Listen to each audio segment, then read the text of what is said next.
ఎవరైనా వైర్తో తాళం తీస్తున్నారా? చాలా చెడ్డవాడు కదులుతున్నాడు, కానీ అది ఎలా జరిగింది?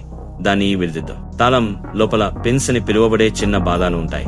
మీరు కుడి కీని చొప్పించినప్పుడు దాని పొడవైన కమ్మీలు ఈ పిన్లను పైకి నెట్టి వాటిని షీర్ లైన్ వెంట సరిగ్గా వరుసలో ఉంచుతాయి. అప్పుడే ప్లగ్ తిరగగలదు. కామ్ ను కదిలిస్తుంది. ఇది లాక్ బోల్ట్ ను వెనక్కి నెట్టివేస్తుంది మరియు సంఖ్యలు తెరుచుకుంటాయి. ఓపెనింగ్ ను సున్నితంగా చేయడానికి సంఖ్యలు కింద ఒక స్ప్రింగ్, లాచ్ మరియు సంఖ్యలు పడిపోకుండా గాడిలో ఒక లాకింగ్ బార్ కూడా ఉన్నాయి. ఇప్పుడు వైర్లతో ఇది ఆశ్చర్యకరంగా సులువు. మీకు 2 సాధనాలు అవసరం. ఒక టెన్షన్ రెంచ్, ముక్కు ఒక ఎంపిక కీ హోల్ లోకి రెంచ్ వెళ్తుంది. సున్నితమైన టర్నింగ్ ఒత్తిడిని వర్తింపజేస్తుంది. పిన్నును అనుభూతి చెందడానికి పిక్ జారిపోతుంది. ఏ లాక్ కూడా పరిపూర్ణంగా ఉండదు.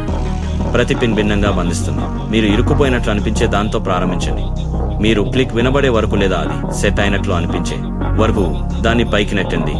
అంటే అది షియర్ లైన్ వద్ద ఉందని అర్థం. మా డెమోలో నీలం అంటే సెట్, ఎరుపు అంటే ఇప్పటికీ ఇరుక్కుపోయినట్లు అనిపిస్తుంది.